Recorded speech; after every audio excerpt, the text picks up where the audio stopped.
कौन सा अभ्यास? अशरीरीपन का अभ्यास करना है, क्योंकि कर्मातीत स्थिति को पाना है तो ये अभ्यास बहुत ज़रूरी है। क्योंकि बाबा कहे इस अभ्यास से एक तो विकर्म विनाश होंगे, दूसरा योग जुटा रहेगा और तीसरा कि जितना जितना ये अभ्यास करते जाएंगे आत्मा की पवित्रता की स्टेज बढ़ती जाती है।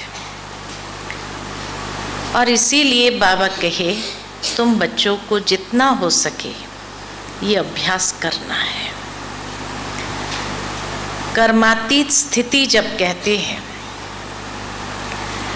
तो कई बार कई बच्चों को समझ में नहीं आता कि कर्मातीत माना क्या।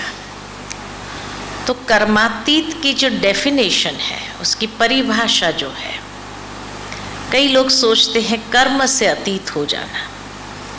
जैसे आज बाबा ने मुरली में कहा कि सन्यासियों ने कर्म संन्यास समझ लिया, लेकिन बाबा कहे भाई स्नान करना है, ये भी तो कर्म है, ये कर्म भी तो करना पड़ता है। तो इसलिए कर्म सन्यासी कोई नहीं बन सकता है और न ही कर्म सन्यासी बन करके कोई कर्मातीत स्थिति को प्राप्त कर सकता है। मनुष्य जीवन की विशेषता ही है कर्म, लेकिन कर्म कैसे करना है ये बाबा ने हम बच्चों को सिखाया कि एक होता है कर्म बंधन, एक होता है कर्म संबंध। तो बाबा ने कहा जब कर्म संबंध आप अपनाते हो तो कर्म बंधन नहीं बंधेगा। कर्म बंधन किसको कहा जाता है कि जहां कोई न कोई कर्मेंद्रिय की अधीनता हो और अधीन होकर के कर्म किया तो वो कर्म बंधन बन जाता है। लेकिन कर्म संबंध माना कि आत्मा का संबंध, चाहे ये स्थूल कर्मेंद्रिय या सूक्ष्म इंद्रिय, मन बुद्धि संस्कार, उससे कनेक्टेड हम कर्म करते हैं। यानी बिना कोई स्थूल इंद्रियों के कर्म तो हो नहीं सकता है, चाहे देखने का है, बोलने का है, सुनने का है। लेकिन कर्म संबंध माना मालिक बन करके उस कर्मेंद्रिय को यूज करना, उसके लगाव में आकर के नहीं। क्योंकि जहां उसके लगाव में आ गए तो फिर ये इंद्रियां हमें चलाने लगती हैं। जब कभी कई लोग कह देते हैं मैं बोलना तो नहीं चाहता था लेकिन मुख से शब्द निकल गया, मैं सुनना तो नहीं चाहता था, मैं देखना तो नहीं चाहता था लेकिन देख लिया। तो ये क्यों हुआ? क्योंकि हमने पूरी अथॉरिटी इनको दे दी है, कर्मेंद्रिय को दे दी है। तो वो फिर आत्मा को, मालिक को चलाने लगी है, तो वहां कर्म बंधन बनता है। लेकिन जब आत्मा अपने मालिक अवस्था में आती है और हर कर्मेंद्रिय को न्यारा प्यारा होकर यूज करती है तो उसको कहा जाता कर्म संबंध। तो वहां पर मैंपन नहीं आता है या कहीं अंदर में कोई कॉन्ट्राडिक्शन नहीं होता है, लेकिन मालिक बन करके उसको प्रयोग किया। जब कर्म में आना है तो कर्म पूरा हुआ तो न्यारे हो गए, है ना। लेकिन उस वक्त स्टेज कौन सी होनी चाहिए? तो स्टेज होनी चाहिए कर्मातीत स्थिति को प्राप्त करने के लिए विदेही स्थिति में रह करके हमें कर्म में आना है। विदेही क्यों कहा मैंने? क्योंकि विदेही से ही कर्मातीत स्थिति। अभ्यास हमको बाबा ने ये सिखाया कि बच्चे देही अभिमानी बन करके कर्म करो, आत्म अभिमानी होकर के योग में बैठो। देही अभिमानी होकर के कर्म करो, लेकिन देही अभिमानी के साथ साथ जितना जितना आप डिटैच होकर के कर्म इंद्रियों को यूज करेंगे तो विदेही स्थिति हमारी बनती जाएगी। विदेही और कर्मातीत दोनों में भी बहुत अंतर है। ये स्थितियों को भी समझना जरूरी है। और अशरीरी, अशरीरी का अभ्यास हमें कर्मातीतता की ओर ले जाता है और प्रैक्टिकल कर्म करते समय विदेही स्थिति। इसीलिए राजा जनक के लिए ये कहा जाता वो विदेही था, वो अशरीरी था, कर्मातीत था। ये शब्द का प्रयोग नहीं होता है उसके लिए, क्योंकि वहां उसको नॉलेज नहीं था।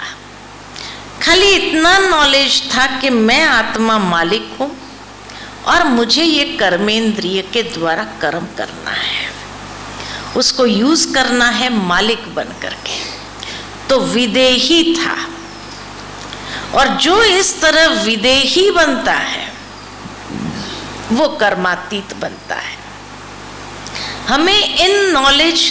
हमें बाबा ने इन स्थितियों का नॉलेज दिया है। आरंभ होता है देही अभिमानी। अब देही अभिमानी और विदेही में भी बहुत अंतर है। क्या अंतर है कि जब हम आत्म अभिमानी होकर योग में बैठते हैं, यानी आत्मा के सातों गुणों का स्वरूप बन करके बैठते हैं, तो वो संस्कार हम अपने अनादि संस्कार को इमर्ज करते हैं।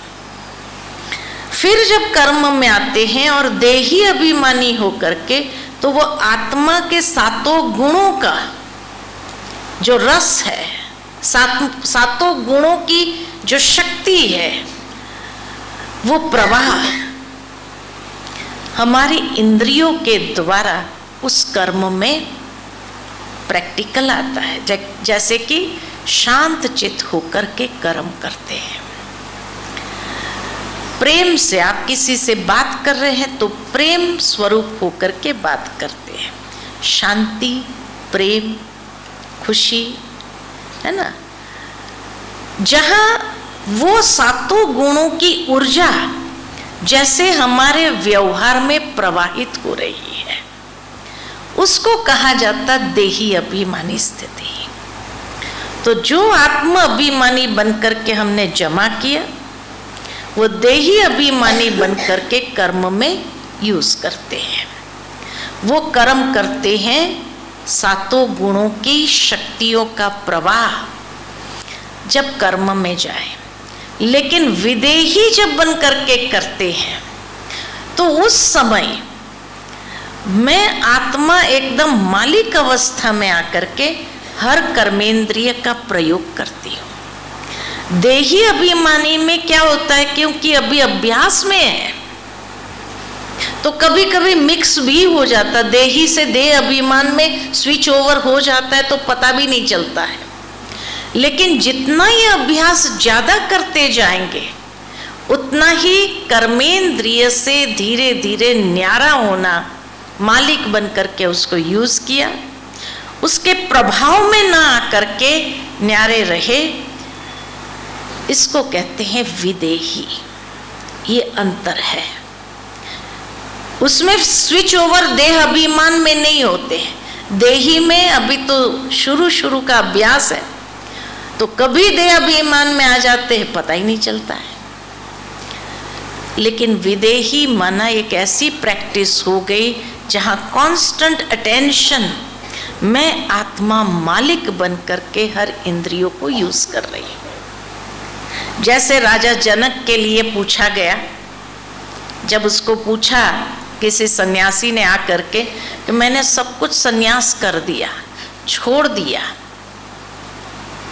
फिर भी मैं अपने मन को एकाग्र नहीं कर सकता। आप ये सारे भौतिक सुख सुविधा के साधन में रहते हुए कैसे न्यारे रह सकते हो, कैसे विदेही कहलाते हो अपने आप को, ये मैं जानना चाहता हूँ। तो उसको कहा आप महल का अवलोकन करके आइए, ये दिए की जोत लेकर के। कहानी तो मालूम होगी। वो गया और जब देख करके आया तो पूछा उसको कि तुमने देखा महल? बोला हाँ देखा। कहा ध्यान कहाँ था? तो कहा दिए पर। तो विदेही माना कांस्टेंट अटेंशन, जहां ये अभ्यास में आ जाए कि मैं आत्मा मालिक हूं और मैं कर्मेंद्रिय का प्रयोग, तो एक डिटैच स्थिति में रह करके हम करते हैं, तो कहते हैं विदेही स्थिति। बाबा की एक मुरली में पढ़ रही थी, तो बाबा ने उस मुरली के अंदर इस बात को बहुत गहराई से अंडरलाइन कराया कि बिना विदेही के कर्मातीत नहीं हो सकता। सीधा देही अभिमानी से कर्मातीत नहीं होना है। देही अभिमानी ये प्रिलिमिनरी स्टेज है। जितनी ये प्रैक्टिस बढ़ती जाएंगी उतना विदेही बनते जाएंगे कि हर कर्म एक नेचुरल रूप में मैं आत्मा मालिक और एक कर्मेंद्रिय का प्रयोग किया, बाकी डिटैच्ड। उसके भान में नहीं आना। जहां भान में आ गए तो विदेही से देह भान में आ गए। तो भान में न आना ये है विदेही। हर कर्म करते हुए न्यारे और प्यारे, तो वहां खुशी एक अलग लेवल की होती है। और वहीं से कर्मातीत स्थिति तक पहुंचना आसान है। कर्म किया विदेही बन करके, तो वो कर्म का प्रभाव, जैसे अभी हर कर्म का प्रभाव हमारे ऊपर आ जाता है। कोई बहुत अच्छा काम हमसे हुआ, तो अच्छा कर्म किया तो हमें इतनी खुशी होती है ना, प्रभाव में आए ना। अच्छा कोई कार्य ठीक से नहीं हुआ और वो कार्य करने के बाद किसी ने दो बातें सुना दिया, तो भी प्रभाव आ जाता है। तो जब तक ये प्रभाव में है तब तक कर्मातीत नहीं है। कर्मातीत का मतलब है कर्म करना है लेकिन उसके प्रभाव से अतीत, उसके प्रभाव से न्यारा, बैलेंस्ड, जिसको कहा मान अपमान निंदा स्तुति में समान। ये विदेही स्थिति कि कर्म किया, मान मिला, स्तुति हुई, बहुत अच्छा, तो भी हिले नहीं। किसी ने निंदा कर दी अज्ञानतावश, कई बार हमने नहीं किया होता है लेकिन किसी को मालूम नहीं तो कुछ भी आकर के बोलते हैं और हमको लगता है ये हमको सुना रहा है, तो एकदम चेहरा उतर जाता है। तो निंदा स्तुति मान अपमान दोनों में समान है ना, उसको कहते हैं विदेही।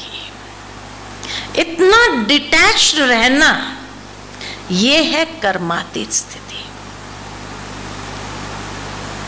जब हम विदेही होकर के कर्म करते हैं तो उस कर्म में त्रुटि होना ये बहुत ना के बराबर है, उसमें त्रुटि नहीं होती है।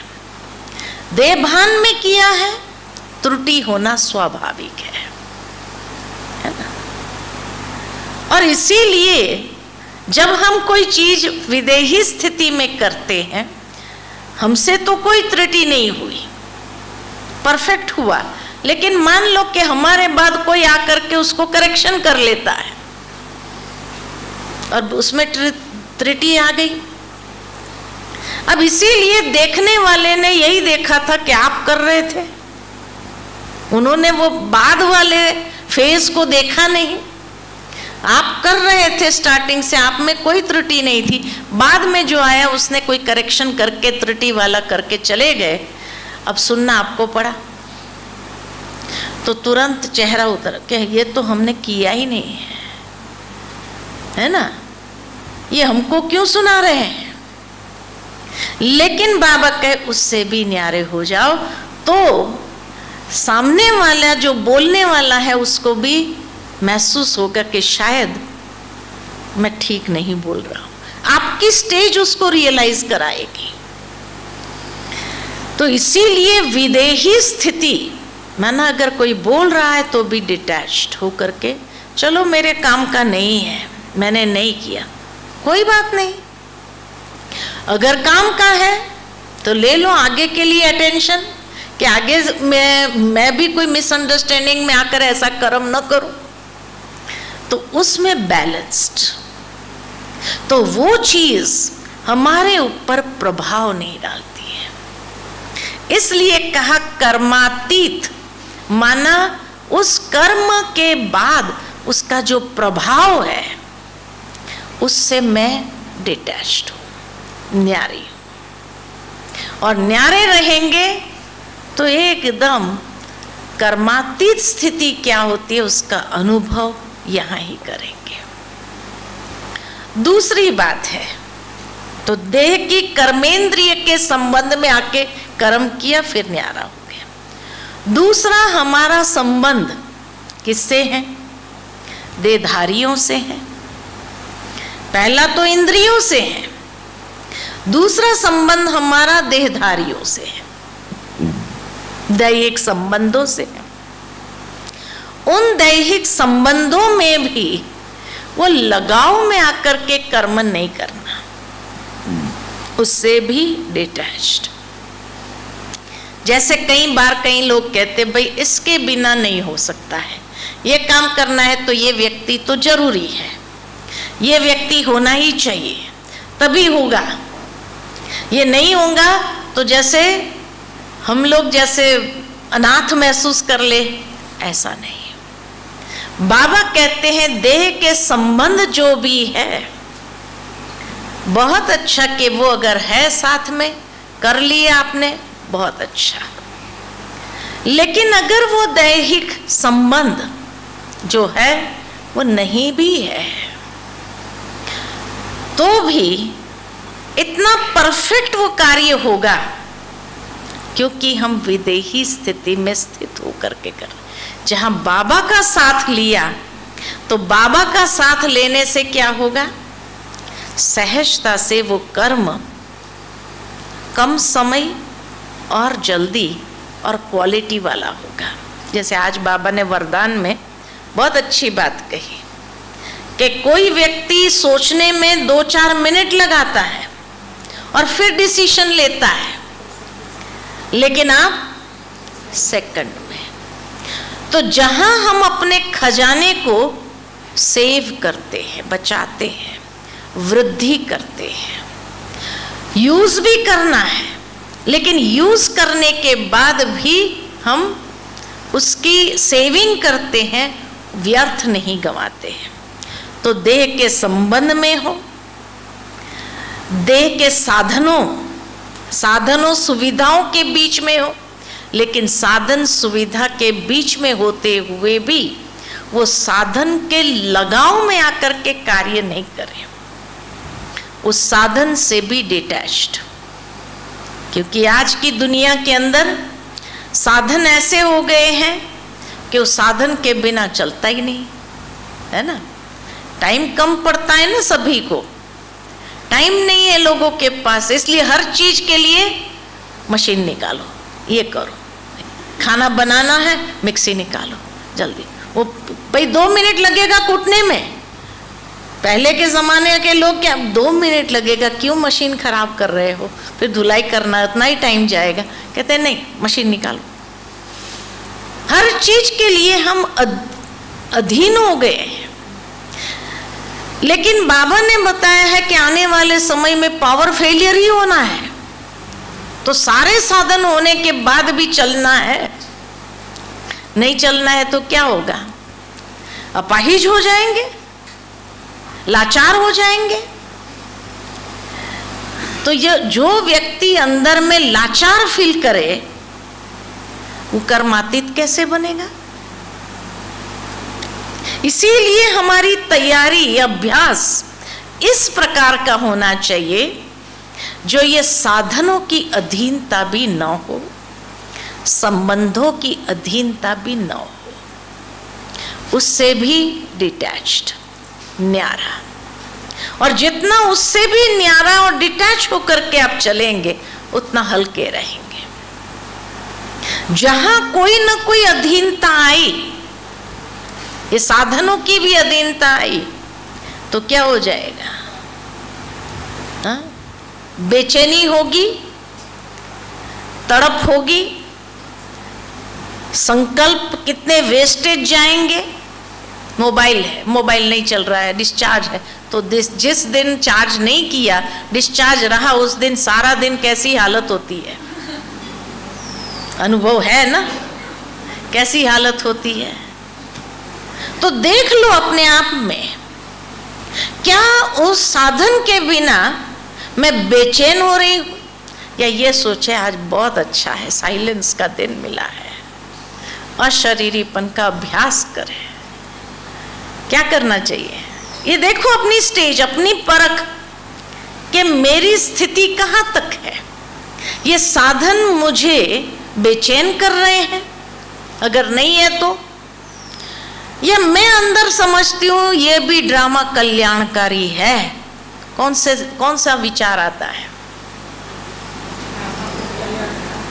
हो सकता है कि उस दिन उसी फोन के द्वारा बहुत बड़ा नुकसान होने वाला हो, बातचीत करने में किसी के साथ में, और बाबा ने उस दिन ड्रामा में यही रहस्य रहा कि फोन नहीं डिस्चार्ज हो गया, अब कोई शांति एकदम।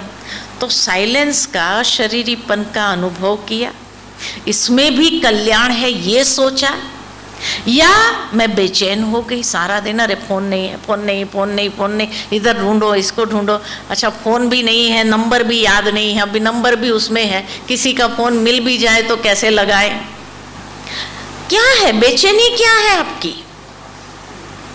अगर ये बेचैनी है तो मैं कर्मातीत बन सकती हूं, बहुत दूर हूं। ये सिग्नल है कि मैं कर्मातीत स्थिति के कहीं समीप भी नहीं हूं। कई बार ऐसी हालत में आप अपने पहला संकल्प देखो कौन सा है। मान लो कि गिर गए हम चलते चलते, पैर में मोच आ गई, मोच आई, अब फ्रैक्चर हो गया। फ्रैक्चर हो गया तो पहला संकल्प कौन सा हुआ? अब 3 महीना टाइम वेस्ट। ये संकल्प आया कि इसमें भी कोई कल्याण है। क्या संकल्प आया? ये संकल्प आया? अगर ये संकल्प आया तो पास। हाँ, ये क्या हो गया, अभी 3 महीना पकड़ करके चलना पड़ेगा, मना खुद से पहले से ही तंग होना शुरू हो गए हैं। पहला कौन सा आता है? पहले पॉजिटिव आता है, नेगेटिव आता है, ये देखना है।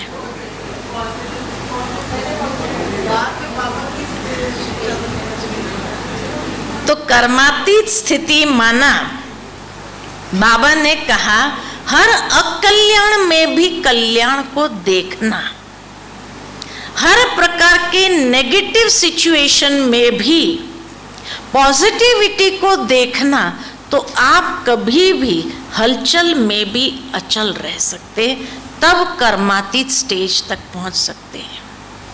अगर 1 सेकंड मुझे कल्याण का संकल्प आया भी कि भाई गिर गए, पैर फ्रैक्चर हो गया, कल्याण होगा, लेकिन फिर इतना नेगेटिव चलना शुरू हो गया,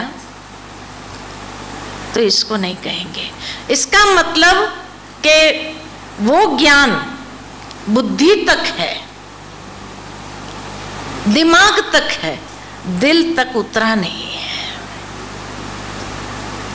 इसीलिए वो व्यक्ति फेल होने की संभावना ज्यादा है, क्योंकि अंतिम समय में अगर ये नेगेटिविटी ज्यादा चलती रही तो मेरी कौन सी स्थिति में मैं शरीर त्याग करूंगी, ये देखने की बात है। क्या मुझे कर्मातीत अवस्था तक जाने को मिलेगा, जो हम मैं खुशी खुशी से सहजता से डिटैच होकर के बाबा के पास चली जाऊं, या ये बेचैनी में अगर शरीर छोड़ा तो कौन सी गति होगी। तो ये छोटी छोटी बातों से भी हम अपने आप को देख सकते हैं कि मेरी आंतरिक स्थिति, क्या ये साधन मुझे विचलित कर रहे हैं, क्या ये देह के संबंध मुझे विचलित कर रहे हैं, या मेरे अंदर एक स्थिरता है, मेरे अंदर एक परिपक्वता है। क्योंकि जितनी ज्ञान की परिपक्वता होगी उतना ही हमारी अंतिम स्थिति में कर्मातीत होकर के हम शरीर सहजता से छोड़ सकेंगे। तो इसीलिए ये प्रैक्टिकल बातें जीवन के अंदर समय प्रति समय हम अपने आप को देखें और फिर उस अनुसार अभ्यास हमारा शुरू करें। बाबा की जो मैं मुरली पढ़ रही थी उसमें तीसरी स्टेज जो बाबा ने बताई, पहली है कि इंद्रियों के संबंध की अधीनता न हो, दूसरी है कि साधन और देह के संबंधों की अधीनता न हो, और तीसरी स्टेज बाबा ने जो बताई कर्मातीत के लिए वो है कि मान लो कि आपको कर्म भोग आया है, कोई भी वो कर्म भोग भी दुख का अनुभव न कराए, उस दुख के अनुभव से भी परे, अतीत है ना, जिसके लिए आज बाबा ने कहा बच्चे अशरीरीपन का अभ्यास करते जाओ। शरीर अपना हिसाब किताब चुकतू कर रहा है, डिटैच होकर के हम साक्षी होकर के उसको भी देखें। लेकिन हाय कर्म भोग, हाय कर्म भोग, हाय कर्म भोग, ये हाय हाय वाली स्थिति न हो। कर्म भोग भी तो कोई पास्ट के कर्म के कारण ही तो आया है ना। जितना प्रेम से उसको चुकतू करेंगे उतना जल्दी उसको समाप्त करेंगे। जितना हम दुखी होकर के उसको चुकतू करते हैं उतना न बाबा की याद रहेगी और वो पीरियड भी हमें बहुत लंबा महसूस होगा। तो इसीलिए बाबा ने कहा कि कर्म भोग में भी दुख की फीलिंग से अतीत, उसको कहते कर्मातीत। हम देह भान से अतीत हो जाए तो कर्मातीत अनुभव करना निमित्त मात्र ये आया है। लेकिन बाबा कहे उस समय आपकी कर्म योग की स्टेज इतनी पावरफुल हो जो कर्म भोग के ऊपर भी विजय ही दिला दे। जैसे ब्रह्मा बाबा के लिए कहा जाता है कि जब दादी ने भोग लगाते हुए बाबा से पूछा कि बच्चे जानना चाहते हैं कि बाबा अंतिम समय में आपकी स्थिति कैसी थी, तो बाबा ने कहा कर्म भोग की और कर्म योग की लड़ाई थी और कर्म भोग के हाथ पैर ढीले हो गए, वो दुख दर्द पहुंचा नहीं सका क्योंकि कर्म योग की शक्ति पावरफुल हो गई। तो भावार्थ ये है कि हमारे भी जितनी ज्यादा कर्म योग की स्टेज होगी, कर्म करते हुए बाबा की याद की स्थिति जितनी बनी होंगी उतना हमारा वो जमा होता जाएगा और वो जमा जो किया है वही हमें उस समय कर्म भोग को चुकतू करने में भी मदद करेगा। और एक बाबा ने बात बहुत अच्छी कही कि एक तो कर्म योग से कर्म भोग को चुकतू करो तो उस दुख की फीलिंग में नहीं आएंगे। दूसरा, इतना सुंदर कर्म करो, हर एक को सुख देने वाला कर्म करो जो हर कोई उस कर्म के कारण आपको दुआएं दे, बाबा भी आपको दुआएं दे। जैसे संडे की मुरली सुनी ना हमने संतुष्टता की, कि जिसमें बाबा ने कहा कि ये संतुष्टता ही दुआएं दिलाती है। तो जितना मेरे कर्म से दूसरों को संतुष्टि मिली है, इसलिए कर्म को तो अंत तक छोड़ना नहीं है। जैसे ब्रह्मा बाबा ने, मम्मा ने भी अंत तक नहीं छोड़ा, कर्म को नहीं छोड़ना है। कर्म छोड़ करके आप सोचेंगे मैं अपनी स्थिति बनाऊं, कभी नहीं बनेगी। कर्म छोड़ करके स्थिति कभी नहीं बन सकती। ब्रह्मा बाबा ने भी अगर अपनी स्थिति बनाई तो भले 2 बजे उठ करके अपनी स्थिति बनाई, लेकिन दिन भर के कर्म में जो कर्म बाबा के थे, अंत तक भी वो कर्म करते रहे।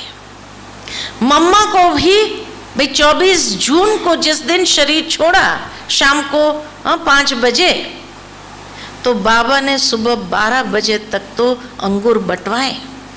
ये कर्म यादगार बन गया। तो अंत तक कर्म तो करना ही है, लेकिन वो कर्म इस तरह से हम करें जो अनेक आत्माओं की दुआएं मिले। वो कर्म से बाबा की भी दुआएं मिले। संतुष्टता की स्टेज में दूसरों को भी संतुष्ट करना उस कर्म से, वो दुआएं दिलाती है। तो जितना हमारे पास दुआओं का खाता होगा, ऐसा हमारा हर कर्म हो, तो वो दुआएं ही कर्म भोग के समय क्या महसूस कराएगा? जैसे पानी पर लकीर या मक्खन से बाल। वो दुख दर्द हमें भोगना का अनुभव नहीं कराएगा, क्योंकि वो दुआएं सुख का अनुभव कराएगी। उस भोगना से हमें डिटैच कर देंगी, और इतनी अंदर में खुशी की, सुख की फीलिंग आएंगी वो दुआओं के कारण। इसलिए बाबा कहते हैं कि अंत तक ऐसे कर्म करते रहो जो आपको दुआएं प्राप्त होती रहे। और जितना दुआओं का खजाना ज्यादा है, तो कर्मातीत बनना सहज है। क्योंकि अगर कर्म भोगना आई और मेरे पास दुआएं भी नहीं है, तो भोगना दुख दर्द के वशीभूत कर देंगे। और जो वशीभूत हो जाता है, वो भूत की तरफ भटकता है ना, वशीभूत हो गया। इसलिए दुख दर्द के भी वश नहीं होना है, इसको कहते कर्मातीत। तो उसके लिए जितना बाबा कहे दुआओं का खाता मेरे पास भरपूर होगा, दुआओं से मैं संपन्न हूं, फुल हूं, तो उतना वो कर्म भोग आएंगे कोई पिछले कर्मों के कारण, लेकिन वो मुझे उसके प्रभाव में नहीं ला सकते हैं। लेकिन जैसे बाबा मम्मा के लिए कहते कि भाई हॉस्पिटल में ऑपरेशन के लिए गए, तो भी डॉक्टर पूछता है पेशेंट कौन है। इतना माना उस फीलिंग से परे, जो उन्हें यह महसूस ना हो कि भाई ये पेशेंट है और ये खुश है, ये मुस्कुरा रहे हैं, उसको उस दर्द की फीलिंग नहीं है। और दूसरे किसी को तो देखो, वो ये कितना दर्द के वश हो गए, जैसे अब भी शरीर छोड़ने वाले इतना दुख दर्द के फीलिंग में है।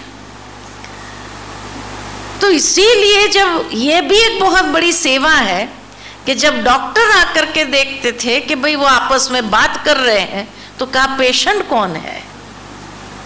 ये फीलिंग नहीं है दुख की, दर्द की, बीमारी है, भोगना है, लेकिन वो भोगना जैसे निमित्त मात्र आई है और सेवा करके चली गई। जैसे दादी गुलजार के लिए बाबा हमेशा कहते, वो हॉस्पिटल में भी गए तो वो हॉस्पिटल नहीं था, होली स्थल था।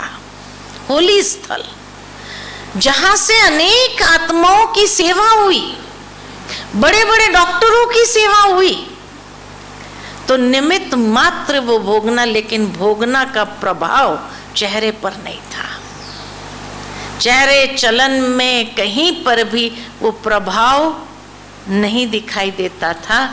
तब कहेंगे कि हाँ कर्मातीत स्टेज है। ये कर्मातीत स्टेज है। तो उसके लिए मुझे कितना दुआओं का खाता जमा करना पड़ेगा, क्योंकि जितना मेरे पास दुआओं का खाता है उतना वो दुआएं ऐसा महसूस कराएगी जैसे कि भोगना निमित्त मात्र आई और चली गई। बड़े से बड़ी बीमारी भी ऐसे क्रॉस हो जाती है जो वो बीमारी उसको उसका स्वरूप नहीं बना सकती है। कितने भी अंदर लड़ाई चले, लेकिन दुआओं की विजय कर्म भोग के ऊपर सहज है। कर्म योग की विजय कर्म भोग के ऊपर सहज है। ये है कर्मातीत। तो एक तो कर्मेंद्रिय की अधीनता नहीं हो, संबंधों की अधीनता न हो, परवश न हो, न साधनों की अधीनता हो, और न ही कोई कर्म भोगना की फीलिंग, और खुशी खुशी से बाबा की याद में सहजता से देह से डिटैच हो जाना। आप सोचो, चंद्रमणि दादी, आप में से तो कईयों ने नहीं देखा होगा, लेकिन चंद्रमणि दादी की कहानी सुनी होगी कि जब उनको हार्ट अटैक आया तो कहा गैस है, विक्स लगाया, किया, और फिर इतना सहजता से अलग हो गए, वो दर्द भी महसूस नहीं कराया, आत्मा सहजता से अलग हो गई। और ऊपर जब बाबा के पास पहुँचे, बाबा की याद में ऊपर जब पहुँचे तो दादी बड़ी खुश थी कि आज तो मेरे को भी ट्रांस का पार्ट मिल गया, मैं वतन में आ गई खुशी से, है ना। तो कहा बाबा ने, तुम वतन में नहीं है, ट्रांस का पार्ट नहीं है ये तेरा, तू शरीर छोड़ के आई है। बोले हैं, मैं शरीर छोड़ के आई? माना ये भी पता नहीं चला कि मैंने शरीर छोड़ा है, ये भी पता नहीं चला दादी को। कैसी स्टेज होगी ये सोचो। गुलजार दादी जब भोग लगाने के लिए बैठी और भोग लगाया, ऊपर गए तो दादी बड़ी खुशी से दादी को कहती है, गुलजार दादी को, देखो गुलजार, आज तो मेरे को भी तेरे जैसा पार्ट मिल गया। कहा दादी आपका शरीर जल रहा है नीचे। ये स्थिति आप देखो, कर्मातीत इसी को कहते हैं। शरीर छूट गया तो भी पता नहीं। ये दादियों की अवस्था थी कि जहां बस गैस के कारण थोड़ा ऐसे रब किया, बाबा को याद करते करते पता नहीं कब शरीर छूट गए, ये भी उनको पता नहीं चला। कितनी सुंदर मृत्यु कहेंगे इसको, मृत्यु के ऊपर विजयी नहीं कहेंगे इसको, सहजता से। बड़ी दादी को वैसे आंख बंद करके बैठती थी प्रकाशमणि दादी, लेकिन एक दिन सुबह सुबह में मुन्नी बहन आए, पूछा दादी कैसे हो। दादी ने आंखें खोलकर कहा, मुन्नी तेरे से अच्छी हूं। अब सोचो, हॉस्पिटल के बेड पर है,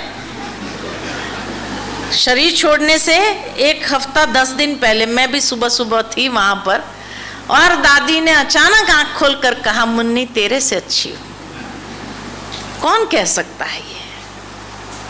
कौन कह सकता है बताओ? नलियां लगी हुई है,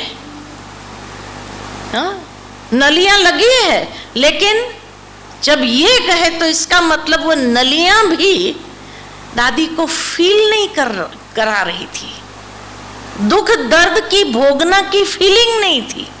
तभी तो कह सकता है इंसान कि तेरे से अच्छी हूं मैं। तो वो स्थिति कैसी होंगी, आंतरिक स्थिति कैसी होंगी? ये दादियों की स्थिति रही कि जब दादी हॉस्पिटल के बेड पर है, और हॉस्पिटल के बेड पर होने पर भी सुबह जब आकर मुन्नी बहन पूछती है कैसे हो, तो कहा तेरे से अच्छी हूँ, और मुस्कुराते हुए कहा मुन्नी तेरे से अच्छी हूँ। सोचो, अंतिम दिनों की ये बात मैं सुना रही हूँ, 10 दिन पहले, शरीर छोड़ने से 10 दिन पहले। हम लोगों की स्थिति क्या होगी, क्या कहेंगे? हाँ, समय बताएगा, है ना, समय बताएगा। माने कितना अभ्यास, डिटैच होने का कितना अभ्यास, अशरीरीपन का कितना अभ्यास होगा, तब जाकर के ये स्थिति हमारी बन सकती है। ऐसी स्थिति हमारी होनी चाहिए। तो अंत मते सो गति, सहजता से बाबा की याद में पंछी उड़ जाए और ऊपर पहुंच जाए। तो ये अभ्यास जो आज बाबा ने इतना इस बात को लेकर के कहा कि बच्चे अशरीरीपन का अभ्यास करो, जिससे आत्मा एकदम शुद्ध पवित्र हो जाए, विकर्म विनाश हो जाए और कोई भी कर्मेंद्रियां अपने तरफ खींचे नहीं, है ना। ये स्थिति हमारी होनी चाहिए। साकार मुरली में भी बाबा ने बीच बीच में ये इशारे दिए हैं कि किस तरह से हमें अपनी स्थिति को बनाना है। ठीक है, अब एकदम अशरीरी होकर के बाबा की याद में हम सभी बैठेंगे, एकदम अशरीरी, एकदम शरीर के भान से भी डिटैच हो जाए। डीप साइलेंस, जैसे बाबा ने कहा ना, साइंस के ऊपर भी साइलेंस की विजय है। तो डीप साइलेंस,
ब्रह्मा बाप समान हम सबको कर्मातीत फरिश्ता स्थिति को प्राप्त करना है। दीदी ने मार्गदर्शन दिया। एक हाथ हिलाकर धन्यवाद, शुक्रिया, आभार। और अभी आप सभी का छोटा सा ब्रेक होगा। किचन की तरफ जाएंगे, फरिश्ते बनकर ही जाना है और 12 बजे का ट्रैफिक कंट्रोल यही करेंगे। निर्मला दीदी बिल्कुल शार्प टाइम पर पहुंचती है और उनका बहुत सुंदर विषय है त्याग और तपस्या। ओम शांति।